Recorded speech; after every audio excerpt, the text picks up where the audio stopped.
Now, let's move smartly on. One of the big things that people are looking for these days is they're looking for funding.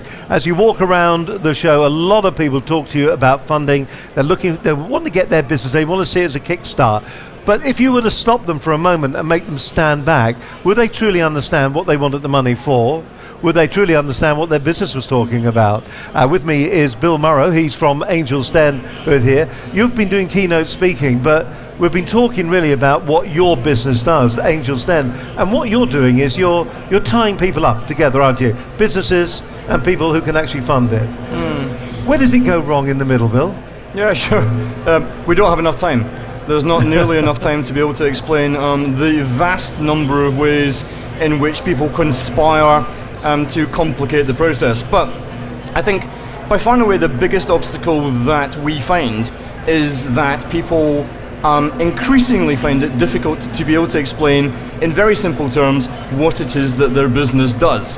I'm not talking about an elevator pitch, I'm just talking about getting it across in really simple terms that you understand the metrics of your business, you understand the drivers, where the business is actually going, and that you can actually sell the business with passion. And I think it's incredibly, it's not easy to do, but that is by far and away the biggest problem that we find with people. So it's basic communication on a primal level. I know when we watch the likes of The Apprentice and maybe Dragon's Den on television, a lot of that is cut for theatre. But you do have these moments where people come in and they're asked the most basic questions about their own personal cash flow, about how the business is going to be developed, what the money is going to be used for, and they will fall over at the very first hurdle. Is that typical from what you see, or is that just that the TV companies have found some very bad candidates? Yeah, no, I think I don't even want to bring myself to mention that BBC Two television program because it is as far removed from reality as it is possible to be. I haven't been able to watch it for 7 years without my toes curling, and I think the whole emphasis, particularly for women entrepreneurs, is that they feel that they have to cry live on television, which was particularly effective 2 series ago, or Breakdown or whatever. That's not what this is about. These are successful business people who are looking to make a better return than the 1.8% they're currently making on a 2-year bond. But they're also looking for something to do with their lives. They're looking for something to give back. They want you to give the right answers. Those Muppets. And I suppose that's the trouble. The Muppets, as you were about to say on television, it's become nearly like a panel show, hasn't it? It's a pantomime. Yeah. It's a pantomime, and I think to watch it and believe that it's reality is like watching some children's television. In the Night Gardens, there we go. Yes. But you know, it's bad PR for the whole of entrepreneurship. And it's sort of put up there as it's like the Apprentice, an amazingly grumpy, arrogant, obnoxious little man, and people are trying to get a job with this guy. I mean, why on earth would you want to do that? It's just beyond the sense of reality. So do you have to be really stupid going into entrepreneurship? No, of course not. And also, you don't have to cry. These people are desperately trying, willing you to give the right answers. And the right answers are really kind of straightforward. You have to be able to explain what you do.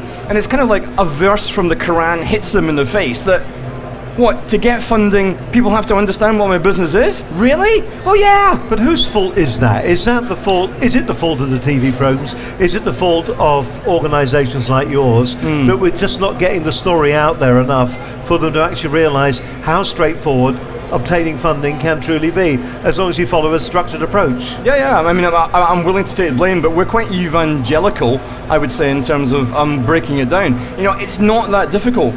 I think if you can communicate what you do, you've got an existing business that's actually making money, you've got an unfair advantage accrued in the marketplace, and you're looking for a reasonable sum of money, we can almost guarantee you the funding. But finding those 4 things are so difficult. But we see 450 angels a day at Angel's Den looking to invest. These guys have got £250,000 of free cash.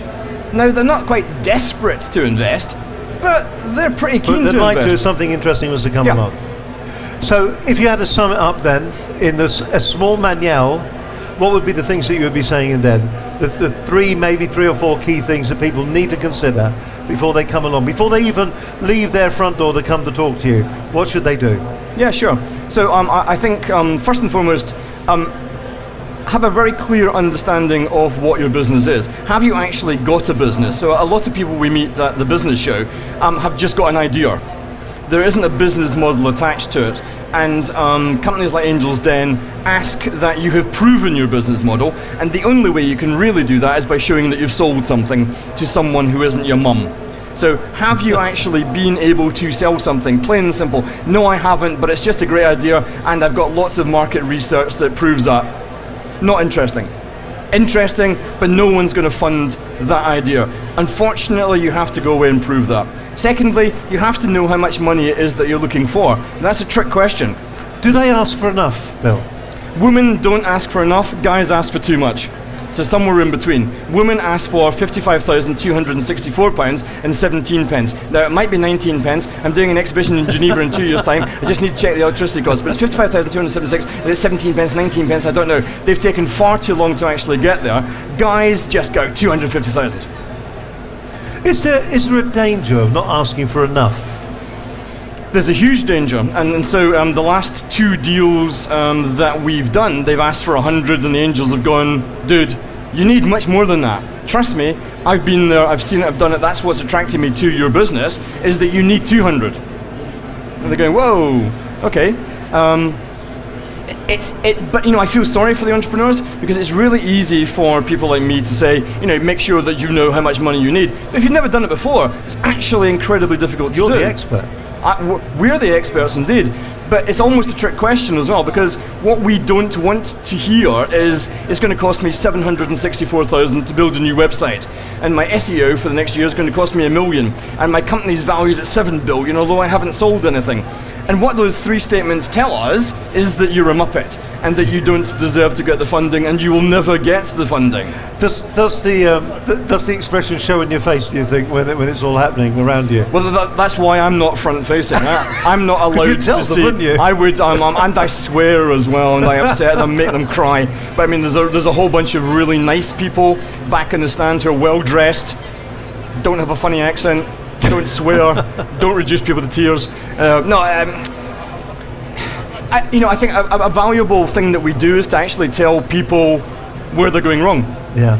I think it is valuable to be able to go, look, I've been 2 years at this and I've got nowhere. Stop. Go and get a job in the bank. Go and get a job with a big multinational, or you just don't have the personality to do this. You're not right to be an entrepreneur, or your business model is completely and utterly wrong. It's B2C, but it should be B2B. Whatever it is, we do tell people straight. But then we see people. We've got a tally back at the stand. We've got 7 people ticked off so far. So people that we've seen at previous business shows. We've been 8 business shows here, but we've met one guy who we met 6 years ago. We told him to go hence, fix out his business in this particular way. He's come back today and he's gone, there you go, I've done it. You're going, what, 6 years? 6 years, dude? Seriously? It's taken you 6 years? But he's done it. Yep. I think, and he's worked his way through the biggest recession that we've seen. I love that. I love the fact that we're able to go, look, that's not the way to do it. It's not about sugarcoating it. It's about telling people straight, because we are expert. Because we see 140 businesses a day, we know what rocks and what rolls. The angels, the 400 angels that come to the site, they tell us what they want to invest in and how it should look. And what about the process if they actually want to approach you? Obviously, we've got all this crowdfunding that's going on in the background at the moment. And the two can get sometimes a little bit confused, can't they? And you're talking now to quite a high-level financial experts, not unlike yourself, but the two are coming closer and closer together. What would you and you can just go onto a website for those. It's nearly like easy money, isn't it? Oh, that's right. I think it's never been a better time to be an entrepreneur. There are more websites offering more money than we've certainly seen in our 8 years. But beyond that, some websites are, we've got 110,000 investors on board. And you know what, I'm thinking, I've been at this just a little bit too long, but I think in terms of a cycle where there's too much money actually being applied. There are some deals that we would never be able to touch at ridiculous valuations getting done on crowdfunding sites, with ridiculous businesses that are not ready, where people are piling in there. And I think there's a huge distinction to be made between crowdfunding and what we do, which is angel crowdfunding. But there's a distinction between investors. Investors invest money with the expectation of making money. Nothing wrong with that, and that's cool. What we specialize in are angels who invest money with the expectation they also have to give their mentorship, their contacts, and their business experience. So if you look at our 8 years, over 8 years, 94% of the businesses we funded are still going. Wow, that's a huge record, isn't it? But it's amazing validation of our Yes. model. So we're super curate the deals in the first place that come to us because we know what works. And then we don't just put people that are putting 500 quid in, we're putting people that are putting in £20,000 who are thus then motivated to mentor. And it's the mentorship That really that is matters. the key. It's the mentorship every time. And so we spend most of our time going, look, you don't just want the money. Do you just want the money? Yes, I do. Then here's a crowdfunding site to go to. And we're one of the biggest introducers to a whole bunch of crowdfunding sites. You just want the money, but I guarantee you, they won't be in business in 18 months' time. You'll get the money at a ridiculous valuation, but it's a short-term Pyrrhic victory. And it's interesting, as the years go on, mentoring seems to be the real key word, doesn't it? We've got Jonathan Fowler, who's here as well with Rockstar, and of course they do mentoring. You're doing the mentoring as well, and you just see there's more of it out there. There's more business advice. I suppose at the end of the day, there's no problem in actually going forward and giving people the information they really need to be successful. Yeah, and I think especially if you combine that with putting your money in. So I mean, there are mentors who do it for nothing. I'm Scottish, really don't understand that. but imagine actually having a mentor who understands your business and has put his own money in your business. What a validation for your model. Yep. But then he wants to make sure that you do it right. That's what the vast majority of our angels are looking to do. And I'm thinking that's probably the way forward. Younger entrepreneurs in particular often just want the money. And they will get it on traditional crowdfunding sites, but they'll be out of business quite soon. With mentorship from an experienced business person and them giving the capital, also if they're putting the money in, they'll come in for the next round and the next round and the next round, and they're bringing the money in. It's the beginning of a relationship, isn't it? It's the beginning of a relationship. And most of these relationships last longer than most of my marriages. And that's what people are about. If you're just putting £500 in, do you know what? I don't care what the valuation is. Crowdfunding sites, some of them awesome, but some of them you need to take a moral stance. It's a ridiculous valuation. People are piling money in. Is it validation that they get the funding? I'm not sure. I'm pretty confident that's not, because I'm not sure.